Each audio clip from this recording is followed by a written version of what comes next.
बिस्मिल्लाहिर्रहमानिर्रहीम। अस्सलाम वालेकुम। बाबा फूड 786 में खुशामदीद। आज मैं फिर हाजिर हुई हूँ एक नई रेसिपी के साथ, गुड़ वाली मकई की रेसिपी के साथ। गुड़ वाली मकई जैसे कि सर्दियों का मौसम है, ये बहुत ही अच्छी है और सबकी सेहत के लिए भी बहुत मज़े की है।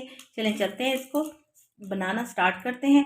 इससे पहले कि अगर आपने मेरे चैनल पर नए हैं और इसको सब्सक्राइब नहीं किया तो पहले इसे सब्सक्राइब कर लें।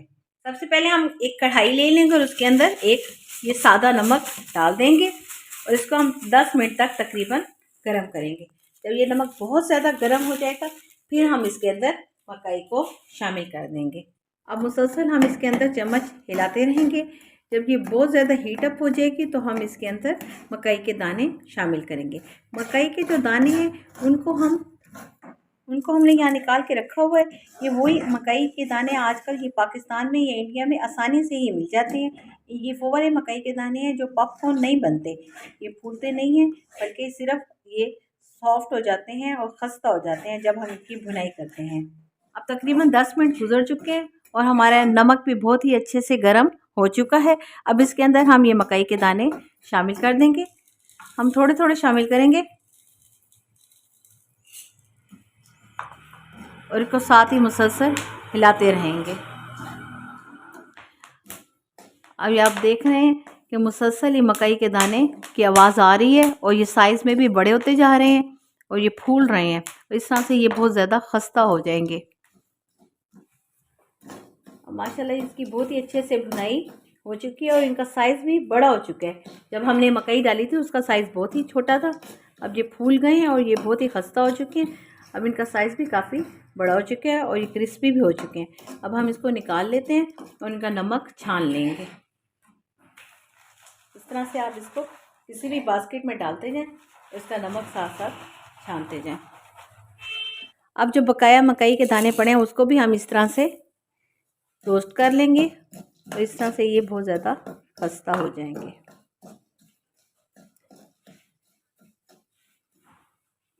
अभी हमारी मकई रोस्ट हो चुकी है। कुछ मकई के दाने हमारे पॉपकॉर्न बन गए हैं, बाकी हमारी मकई रोस्ट हो चुकी है। अब क्योंकि हमने इसको नमक के अंदर रोस्ट किया है इसलिए इसका नमक हम साफ़ करने के लिए किसी भी कपड़े पे डाल के इसको हम इस तरह से इसको साफ़ कर लेंगे ताकि इसका नमक ऊपर से उतर जाए। अब हमने हमारे मकई के दाने बिल्कुल साफ़ हो चुके हैं, इनका नमक बिल्कुल ऊपर से हमने कपड़े से साफ़ कर लिया। अब हम एक फ्राई पैन के अंदर 2 चम्मच पानी के लेंगे और साथ ही जो हमने गुड़ निकाल के रखा हुआ था वो इसके अंदर शामिल कर देंगे और इसको हम एक तार वाली इसकी शीरनी तैयार करेंगे।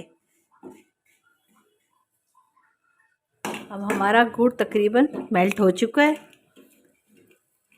ये देखें ये बिल्कुल ही मेल्ट हो चुका है। इसकी चेक करेंगे, ये देखें ये एक तार वाली इसकी शीरनी भी ये देखें बन रही है। ये देखें तार हमारी बहुत अच्छी सी तैयार हो चुकी है।